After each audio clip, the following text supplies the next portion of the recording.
Mais où suis-je? Où suis-je? Ah, je suis dans la Manche à côté de Laurence.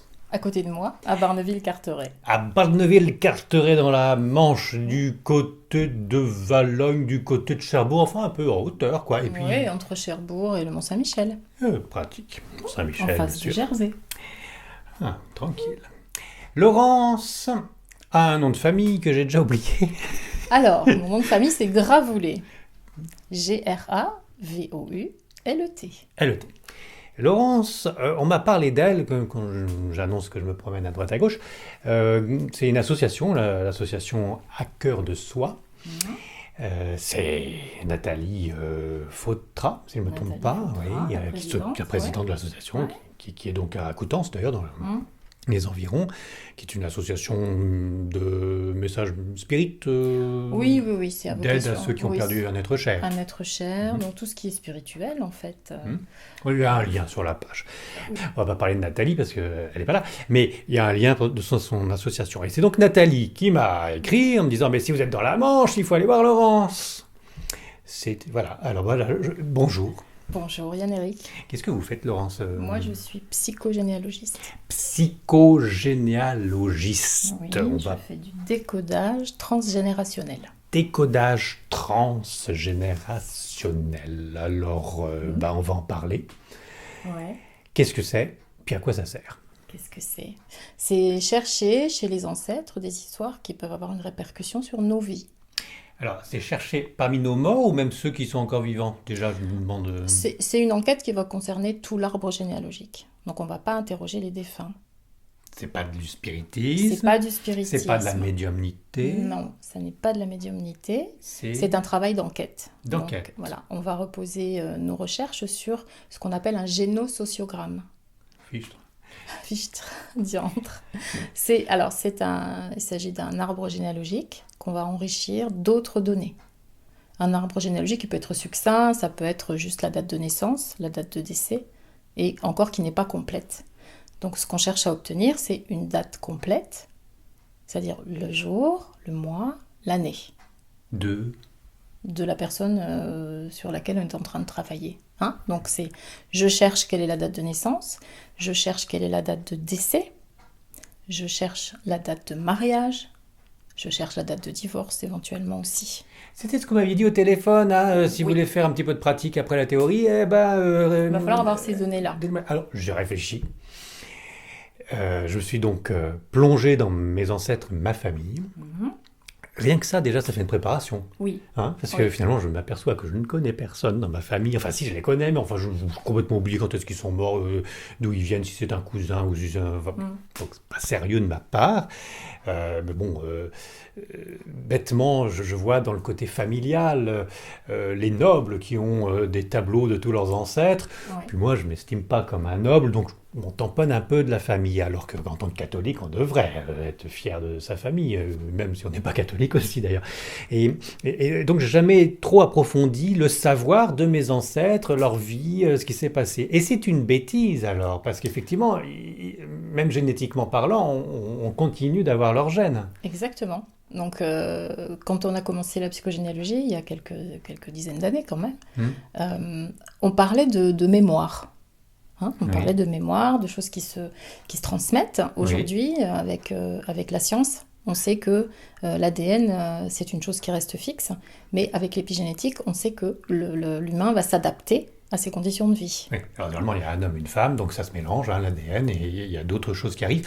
Mais cette histoire de Ouais. mémoire, c'est un peu le sixième sens des animaux qui ont acquis Oui, on peut dire ça. quelques siècles avant des choses et qui répètent eux-mêmes sans se le dire, sans se le transmettre, Oui, c'est ils n'ont ça? pas besoin de parler. Hein, Mais ça, je comprends pas un comment petit ça marche, gnou, moi. un petit gnou qui vient au monde, il sait déjà qu'il faut qu'il se mette très vite sur ses pattes et qu'il essaye d'échapper, il essaiera d'échapper à la lionne ou au Oui, oui, oui, prédateur. oui, ou se méfier d'un temps, d'une pleine lune, je ne sais quoi, mais Mm. comment c'est transmissible cette mémoire, je comprends pas. Alors, bon, je suis pas scientifique, hein, donc je peux pas faire une explication vraiment bordée.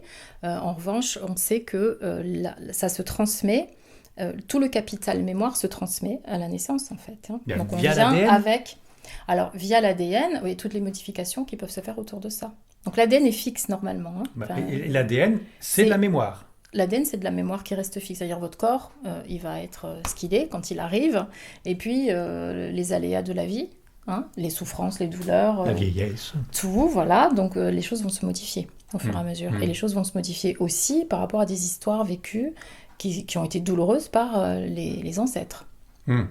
Hein, donc, Et ça rentre dans la mémoire de l'ADN. ça rentre, oui, on va dire que ça rentre dans la mémoire ces de problèmes l'ADN. psychologiques, Oui. tout ça, ça rentre. Voilà, donc on Et ça se sait- transmet. Oui, bien sûr, ça se transmet. Bah, dis donc. Donc, pour prendre un cas Oui. assez bateau, même si ça n'est pas le cas, parce qu'on peut parler du viol. Donc, si vous avez une grand-mère qui a été violée à ses 18 ans, par exemple, hein, vous pouvez avoir des stigmates chez les petites filles. Sans qu'on en ait parlé dans la famille. Voilà, donc il peut y avoir des réminiscences à travers le rêve, à travers soi-même, d'attirer une situation telle que celle-là. Ah oui, alors tout de suite je transpose avec ce que j'aime bien, c'est ce que je continue de rechercher et de vivre avec les médiums et avec les esprits. Oui. Ça peut s'associer, ça, hein, Alors ça s'associe très bien, ça s'associe très bien. ça s'explique donc autrement. Ça serait pas des esprits, mais ça serait simplement l'ADN. Exactement. Alors, moi, je ne suis pas du tout contre l'histoire des esprits, puisque moi-même, je reçois des messages et je sais très bien que C'est pas vrai. C'est pas... Je Ça- sais très bien que c'est pas de la télépathie, je sais très bien que je C'est vais pas pas le l'ADN, chercher. c'est pas la mémoire Voilà. de l'ADN. C'est pas... Vous recevez ouais. des messages auditifs, visuels. Alors j'entends un peu dans mon oreille gauche. Bon, j'aime pas trop en parler parce que ça fait un petit peu, voilà. Mais j'entends et parfois quand on est en train de travailler sur une situation, ça se bouscule un petit peu. Donc je peux avoir des messages. Ouais. C'est-à-dire qu'il y a le raisonnement, l'habitude Oui. intellectuelle. Il y a l'analyse. Moi, je suis très terre à terre, je suis Pof. très cartésienne. Et je en suis plus, très, pof, une intuition, plus qu'une Ah, intuition. voilà. Alors on sait que c'est plus qu'une intuition. On sent que ça vient d'ailleurs, on sent qu'il y a quelque chose qui Genre, vient vous pousser. avez un guide qui vous aide de là-haut, d'en bas. Alors, de- moi, je n'ai pas de mots. Je ne sais pas Non. si c'est un guide. Je Ou sais une pas. grand-mère, Je ou non, je vous ne savez sais pas. pas du tout. Mais une Je- voix quand même. je- Excusez-moi d'insister, je sais bien que vous ne voulez pas en parler, mais c'est pour ça que j'insiste. Alors, C'est quoi? C'est une c'est voix c'est une pensée forte. Une pensée. Hein, ça peut être aussi quelque chose que je vais voir. C'est-à-dire, on va me donner une Donc c'est de vision. la télépathie. Alors, moi, j'essaie Oui. de faire la différence entre ce que je vais capter de la personne, c'est-à-dire je vais me mettre sur la même vibration.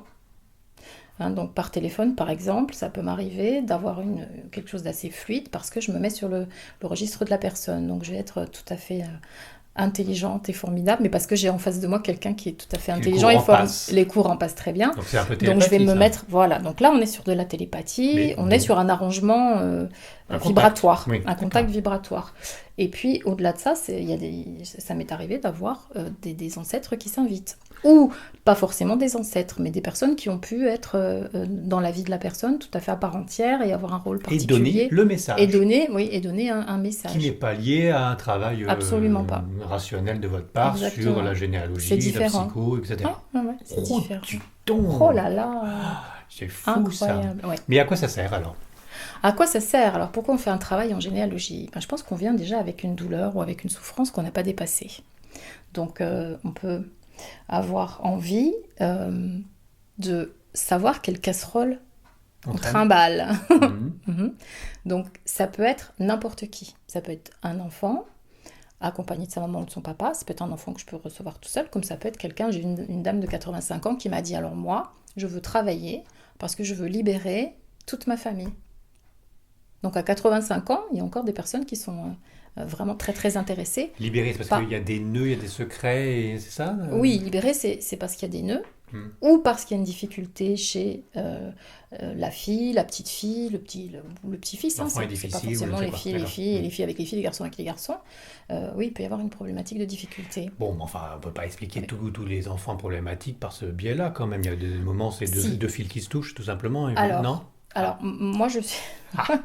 Oui, ça peut être deux fils qui se touchent. Après, il y a de la maladie mentale sur laquelle on ne peut pas forcément travailler. Voilà. Maintenant, on peut regarder le contexte aussi psychologique de la famille dans sa globalité. Hmm. Hein, Excusez-moi, je transpose toujours avec la médiumnité. Oui. On parle souvent de karma. oui, Alors, est-ce qu'on peut expliquer aussi avec l'ADN qu'il y a une certaine forme de karma bien sûr. et qu'un enfant qui serait un peu plus fatigué psychiquement ou psychologiquement, ça expliquerait un karma parce que c'est...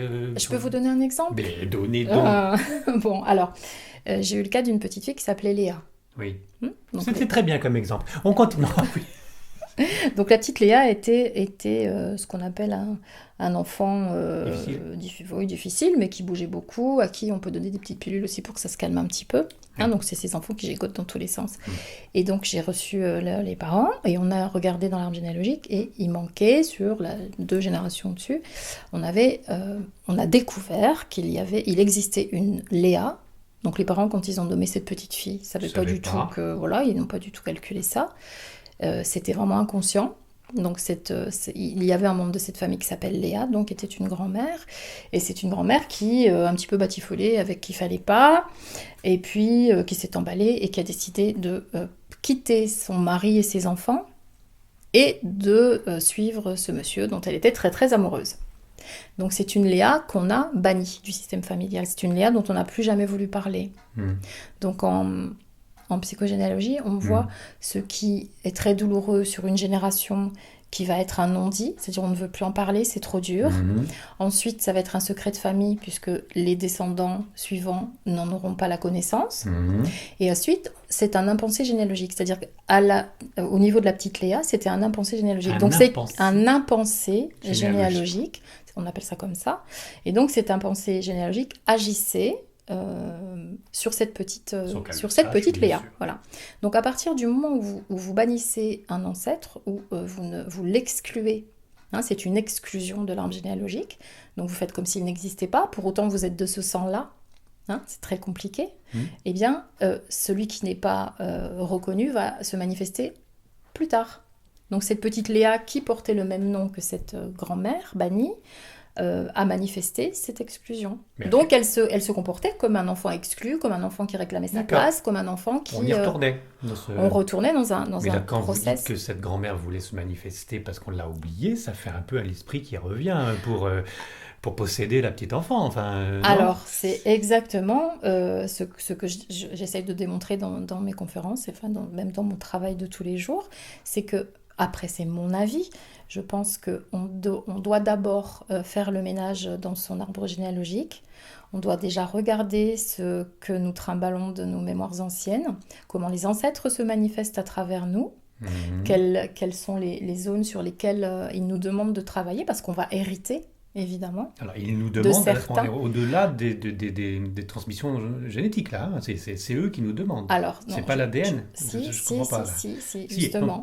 Donc. Justement. Donc, si vous êtes porteur d'une mémoire, cette mémoire se manifeste. À aucun moment, j'imagine que ce soit la grand-mère Léa qui dise je veux absolument réintégrer ma famille. Ou le secret de la... Voilà. Exactement. Donc, quand il y a un secret, quand il y a quelque chose qui n'est pas dit, ça va se manifester. Je vais vous donner un autre exemple que je prends toujours en conférence et qui est très intéressant. C'est le cas de Anne Ancelin Schützenberger, qui est notre maman, qui est décédée il y a une année maintenant. En mars, ça fera une année. Donc elle avait presque 100 ans, elle avait bien vécu.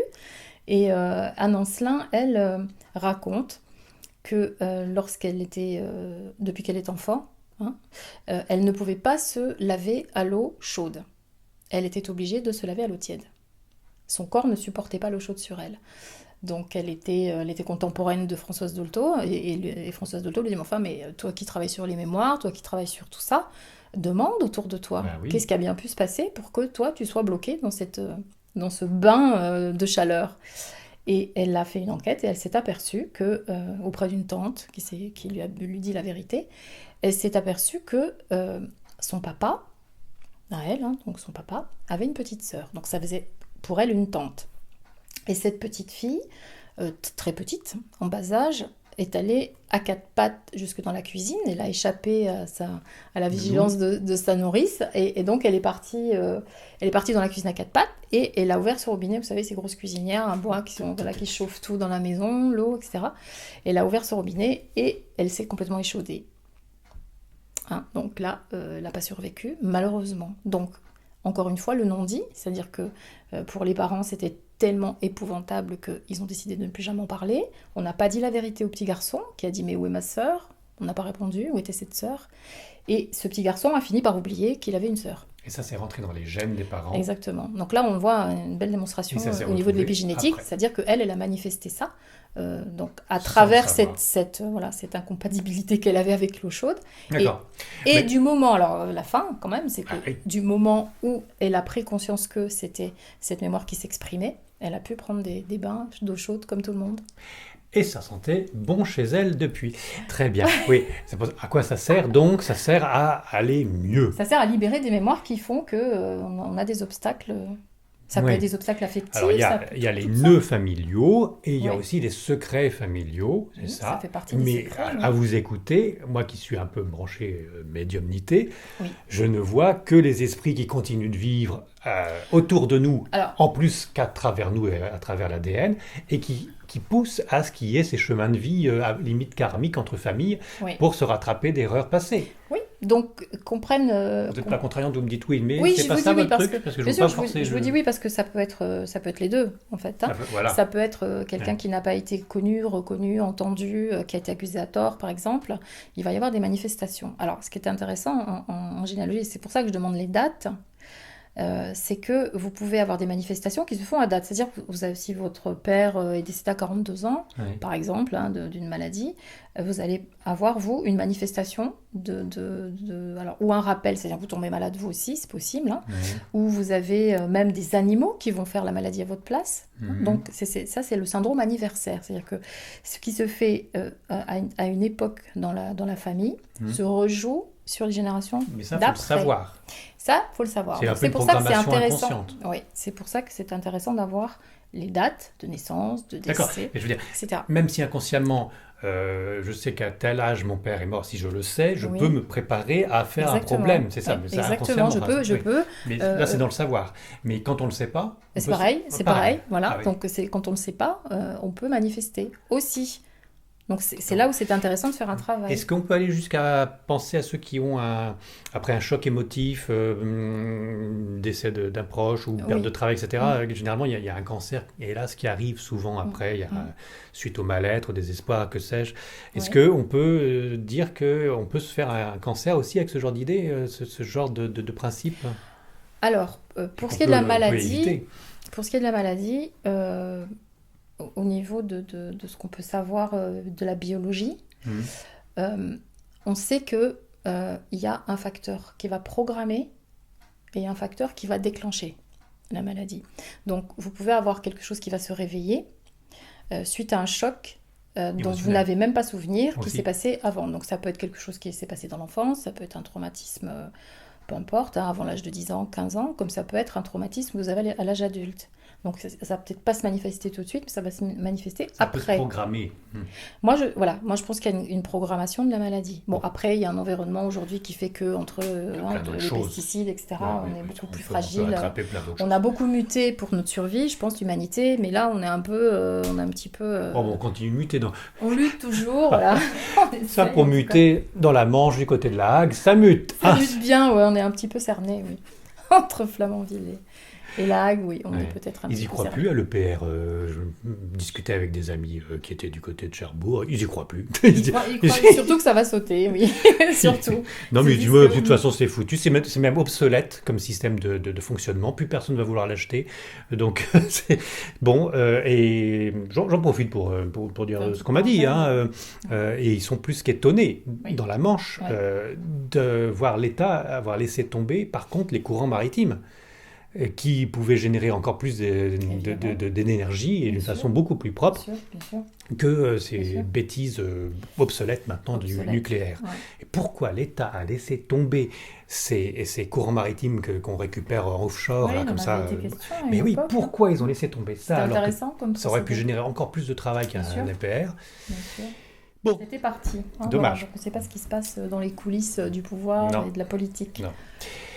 Je m'aperçois qu'il y a un livre, dites donc, parce que j'ai fait une diversion, je continue. C'est vous qui l'avez écrit, parce qu'il a marqué votre nom. C'est moi. C'est Laurence Gravoulet. Alors c'est vous qui avez trouvé le titre. C'est bien moi. L'Arbre de Cassandre. Ça raconte quoi? On le trouve comment, votre livre? Parce qu'il n'y a pas de maison d'édition. On le trouve quand on me le commande. On le trouve en commandant? Oui, en me le commandant. Ouais. C'est-à-dire, vous avez un site et on va sur le site et puis on le commande. Alors, j'ai un Facebook, une page Facebook et on peut en MP, en Qu'est-ce qu'il raconte le livre? Alors, eh bien, ce livre, je l'ai écrit en 2006, je crois. Et je voulais, pas faire mon original, mais je voulais faire quelque chose de différent. C'est-à-dire, je voulais pas faire un livre sur la psychogénéalogie. Je voulais pas dire ça se passe comme ci, comme ça. Je voulais qu'il y ait une histoire qui porte le principe du décodage Par transgénérationnel, exemple, oui. voilà, qu'il y ait un exemple qui porte et que à travers cet exemple-là, à travers cette histoire-là, donc il se lie à 2 niveaux, parce que c'est un roman à la fois qui vous embarque dans une histoire, et puis dedans, il y a les principes de la psychogénéalogie et des Du transmissions. fonctionnement, d'accord. Voilà. Donc on voit la vie de Cassandre, c'est ça? Alors, Non. Cassandre, c'est l'arrière-grand-mère. Grand-mère. C'est Marie qui Marie. est une journaliste, puisque je l'étais aussi, donc je me suis un petit peu inspirée. Alors, c'est pas du tout autobiographique, hein. Il y a 2-3 petites choses comme ça qui font rappel de ma propre vie, mais il n'y a pas, voilà, c'est pas, je n'ai pas été comme ça. D'accord. Alors, pourquoi j'ai écrit ça? Parce que il y a une époque où, dans mon cabinet, donc à l'époque j'étais à Hyères, j'étais dans le sud, hein, Mhm. j'avais énormément de personnes qui se présentaient avec des cas d'inceste. C'était l'inceste pas à toutes les consultations, mais enfin c'était... oui, c'était très récurrent. Le sujet était très récurrent, donc je me suis dit, c'est pas possible qu'il y ait autant d'abus de toutes sortes. Et donc j'ai voulu écrire sur le sujet. Sur le sujet. Voilà. Lourd sujet. Très très lourd sujet, Mais qui, pour bien entendu, donner de l'espoir aux personnes. Voilà. on comprend, ça génère des problèmes pour les générations suivantes. Ça, c'est on ça, comprend, voilà, bien sûr. pour que les chaînes s'arrêtent, justement, au nom de ce syndrome anniversaire. Plus on va le parler, plus on va le dire, plus on va l'exprimer, plus on va le travailler pour se libérer de ces chaînes, Oui. et plus Ça ira les mieux. descendantes ou descendants, hein, parce que l'abus se fait aussi sur les garçons. Voilà. C'était mon Très but. bien. Et en photo, la jeune fille, c'est qui? C'est ma fille. Elle Je est ne vous belle, cache pas. elle est belle, votre fille. C'est Justine. C'est Oui, juste. c'est Justine. Voilà. Qui Euh, est psychomotricienne. Oh, bon, alors, On quelle reste famille dans le voilà, on reste dans le thème. qu'on verra peut-être une autre fois. Alors là, elle est aux États-Unis. Oui, une autre fois alors. Voilà, donc on va J'ai attendre pas qu'elle fait. rentre. Si elle veut rentrer, c'est pas sûr. Bon, Laurence. Oui. Faut que ce soit clair dans ma tête parce que je découvre. Oui. Vous voyez mon schéma Je de vois. fonctionnement. Pour moi, les esprits sont partout. Ils nous influencent, ils nous Oui. guident pour aller mieux, mais ils ont aussi besoin de nous sur Terre pour qu'on rattrape leurs erreurs passées. Le karma familial, j'y crois plus Oui. que le karma de la réincarnation. Bon, vous voyez. Bon, on peut transposer. Voilà, Alors. on faisait des zigzags avec Oui. votre façon de voir Oui. aussi, et puis vous n'êtes pas contre. Non. je suis pas Mais contre. il faut que ce soit clair quand même dans ma Clair. tête, que je dise pas de Alors. bêtises. Alors, je vous le dis, puis vous me dites si Allez-y. j'ai bon. Hein. Allez-y. Psychogénéalogie. Mhm. L'autre terme, c'était Analyse ou décodage transgénérationnel. décodage transgénérationnel. C'est la même chose, hein, c'est la même boutique. Oui, c'est à quelque ouais, c'est la chose même près. boutique. Alors, tout le monde, enfin, chacun va pratiquer à sa façon. L'idée est de ressortir sous une certaine forme d'analyse, hein, parce que Oui. les psychiatres le font aussi. Hein, Bien on se sûr. replonge dans son passé. Bien sûr, Et puis, bien voilà. sûr. Les problèmes des ancêtres, Mhm. retrouver des dates précises de choc émotionnel, même s'ils sont physiques, ils sont forcément émotionnels, Mhm. et d'en déduire, quand on a retrouvé ces chocs, ces problèmes, même si ça saute plusieurs générations Ouais. dans le passé, de déduire qu'il y a eu résurgence, Oui. ressortie Mais on n'a pas toujours. sur soi. Voilà. Mais on n'a pas toujours les informations. C'est-à-dire qu'il y a des personnes qui ont une partie de leur arbre, pas tout. Ben oui. Donc, si on part du principe que les choses se répètent, puisque Ouais. moi j'ai beaucoup de personnes qui sont vraiment prisonnières d'un scénario de vie qui revient. C'est-à-dire quand on est alcoolique, on est toujours alcoolique, mais là c'est génétique. Alors, oui, Quand on est obsédé sexuel, on est toujours obsédé sexuel, mais ça peut être génétique aussi. ça peut être, hein. ça peut être génétique, oui, pourquoi pas. Quand un scénario revient, il faut se poser plusieurs questions. Hein. Donc, est-ce que j'ai quelque chose qui est génétique et qui est imparable et je peux rien faire? Hein. Ou est-ce Oui. que un scénario revient dans ma vie parce que je n'ai pas compris quelque chose qui appartenait à mes parents, par exemple? Hein, si c'est un scénario affectueux, affectif, Mais c'est dur à hein, trouver où ça. on mais n'a c'est pas, dur. l'affection de quelqu'un, ou Ouais. manque d'affection, ou on se met toujours avec le même type de personne. Hmm. Ça, c'est un scénario qui revient. Donc, on va avoir une typologie de personnes qu'on a en face de soi qui vont nous renvoyer toujours la même problématique. Ça peut se passer dans le couple, ça peut se passer aussi dans le travail. Parce Oui, qu'on mais on a s'aperçoit- toujours les mêmes problématiques. Dans toutes les familles, il y a toujours à peu près les mêmes Alors, problématiques. pas forcément dans la famille, mais si vous n'avez pas été, alors, tel que vous me le présentez, si vous n'avez pas été aimé ou si on ne vous a pas donné votre place ou qu'on vous a aimé d'une certaine manière ou qu'on vous a exclu d'une certaine manière, il est à parier que vous allez retrouver dans votre vie affective les mêmes ingrédients que ce que vous avez connu dans votre famille, avec vos parents, avec vos frères et sœurs, etc. Sûr. Si on a été mal élevé, si je puis dire, frappé, etc., on le refait aussi sur ses enfants. Enfin, alors, on peut faire ça ou faire tout le contraire. Tout le contraire, oui, oui. Donc, il y a une espèce de logique. D'accord, c'est une logique, mais est-ce que c'est pas trouver une logique, un bouc émissaire sur le passé pour aller mieux, mais pas forcément. Est-ce que c'est lié? Alors, c'est dans le bon sens, la phrase aurait été mieux, mais vraiment, vous voyez ce que je veux dire? Est-ce que c'est pas juste simplement, on fait une projection, on va dire que c'est ça, c'est Pépé qui était pas bien net, qui est revenu dans ta vie à toi, alors que c'est pas vrai, mais ça va permettre de se décharger contre cette chose et puis d'aller mieux. C'est pas, alors, non, il n'y a pas un côté bouc émissaire. Non, c'est pas un bouc émissaire, c'est pas un bouc émissaire, c'est une explication. Pas un côté, on fait un totem et puis après on le brûle. Oui, ça on peut très bien faire. Oui, ça, je fais beaucoup de symbolique, donc on peut aller brûler des choses, on peut aller faire des choses. Non, je suis pas chaman, non, je suis pas chaman. Mais on peut brûler des choses. On peut brûler des choses, bien sûr. On fait des actes symboliques, des actes psychomagiques. Oui, qui frappent l'esprit. Qui frappent l'esprit, voilà. Non pas les esprits. Non, on les laisse ici. Bon, je vous interromps tout le temps, mais je comprends. Mais oui, vous essayez de me faire perdre le fil. Non, pas du tout, c'est parce que c'est un peu nébuleux encore. C'est nébuleux. Vous voyez ce que je veux dire? Il n'y a pas de bouc émissaire. On va reprendre l'histoire du bouc émissaire. C'est-à-dire qu'on retrouve le secret d'un ancêtre, déjà il faut le trouver, mais quand on retrouve ce secret ou ce choc émotionnel... Je vais vous donner un exemple, comme ça va être au-delà de... Alors, c'est l'histoire d'un homme qui, tout à coup, une mouche le pique, et il va s'enfermer au 2e étage de sa maison avec un pistolet, puisque c'est un militaire, donc il est armé. Et puis, il attend que quelque chose arrive. En tout cas, il a très peur, ou il attend que quelque chose lui tombe dessus. Donc, il se retranche et il devient comme fou. Eh bien. Donc, possession, esprit... Il a pris la mouche, en tout cas. Il a pris la... Voilà, donc... On s'aperçoit après, on va faire un petit raccourci, on s'aperçoit après que à 42 ans, au même âge que lui, son grand-père a été embarqué par des résistants, parce que lui-même se disait résistant, mais il avait trahi. Donc, à cause de lui et de sa dénonciation, il y a tout un réseau qui est tombé, avec des exécutions, etc., et des tortures. Donc, les résistants qui étaient restés en vie sont allés le chercher et lui ont... fait la fête. Voilà. Ils lui ont réglé son compte. Mais tout ça, ça reste dans le non-dit, puisque parce qu'il le savait c'était un secret absolument pas. Et comment on le trouve alors, ce secret? Excusez-moi. Mais... parce qu'après, on enquête, on essaye de savoir. Parfois, ça passe par ce genre de choses très violentes pour qu'on aille chercher ce qui s'est passé. Et l'oreille droite, elle vous aide pour les enquêtes? Alors, à droite, non, mais la gauche, ça m'arrive. Oui, c'est la gauche qui me... D'ailleurs, quand je fais une consultation par téléphone, c'est toujours de ce côté-là. Vous mettez le combiné sur la droite et vous écoutez de la gauche? Non, j'écoute le combiné sur la gauche et mon autre oreille veille à ce qu'il n'y ait pas d'interférence. Ça, c'est fou, ça, quand même. Donc, il y a des résurgences comme ça. Donc, on peut se dire c'est le fantôme du grand-père qui est venu pour agiter ce pauvre garçon. Donc, je ne sais pas, est-ce que c'est effectivement, voilà, oui, on peut croire que c'est une possession, quelque chose de la malédiction. Il y en a, mais c'est pas là dans moi, je pense que c'est quelque chose qui se manifeste parce que on n'a pas dit les choses, ça n'a pas été dit. J'ai compris. Bon. J'ai compris. Alors, vous allez me dire si c'est bon. J'avais déjà ça en tête, mais voilà, on a plus un karma familial qu'autre chose. Et dans l'instant T de ma vie présente, il y a le passé et il y a le futur. Oui. Si on continue de transmettre ses gènes, bien sûr. Peut-être pour ça, d'ailleurs, qu'on demande aux prêtres de ne pas avoir d'enfants, je ne sais pas.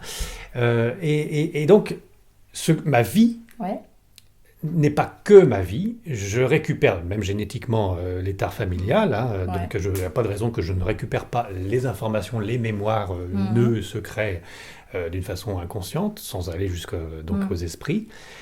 Et je peux, moi étant encore sur ce plan-là, terrestre, rattraper les erreurs, les problèmes, les nœuds, les secrets de mes ancêtres, pour qu'ils aillent mieux, eux aussi, maintenant là où ils sont. Exactement.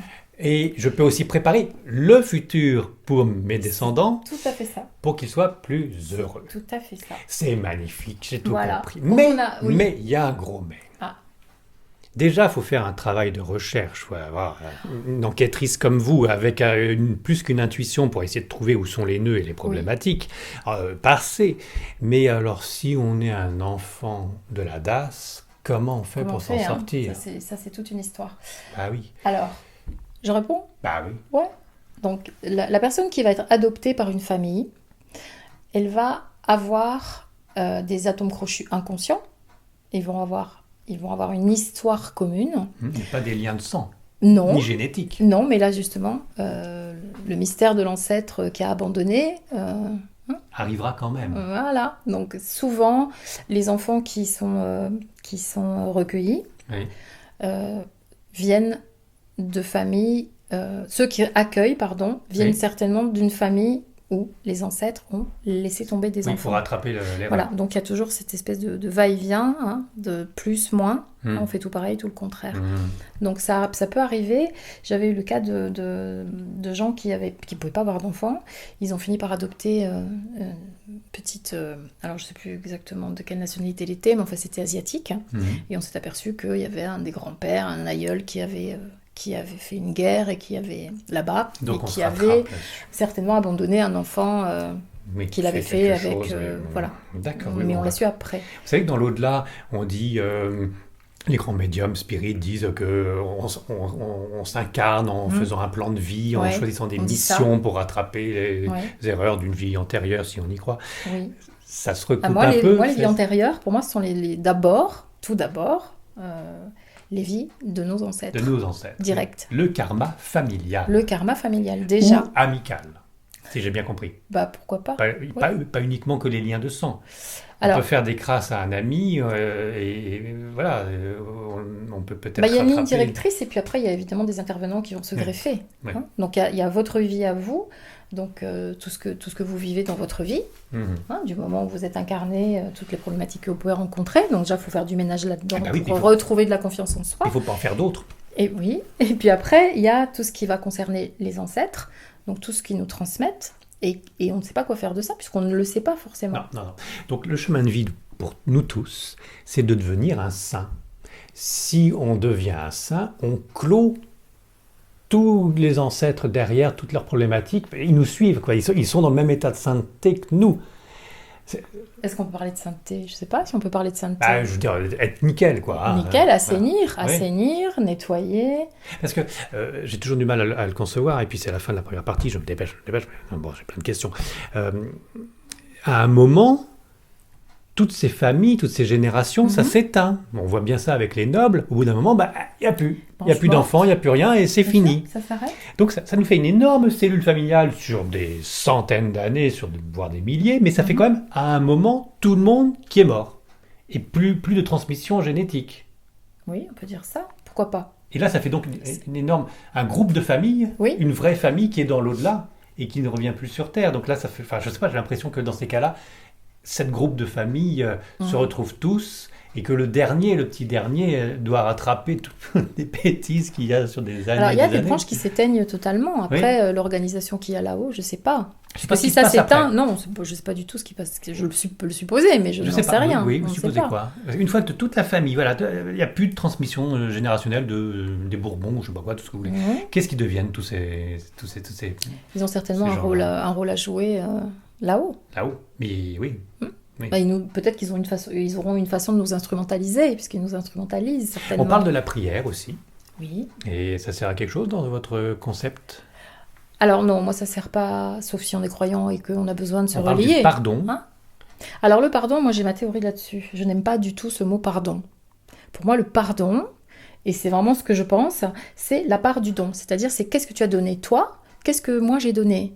La part du don, pour moi, le pardon, c'est dans quelle mesure je suis responsable de ce que j'ai donné ou pas donné, que j'aurais dû te donner, que je ne t'ai pas donné, ou que j'étais mal donné. Donc le pardon, c'est d'être en capacité de faire la part des choses par rapport à ce que tu as donné et que j'ai donné, et de dire tu as donné ce que tu as pu. Maintenant, je comprends, avec tes difficultés et tes douleurs, que tu n'as pas pu faire plus. Moi, c'est comme ça que je comprends le pardon, la part du don, c'est-à-dire est-ce qu'on est capable ou pas?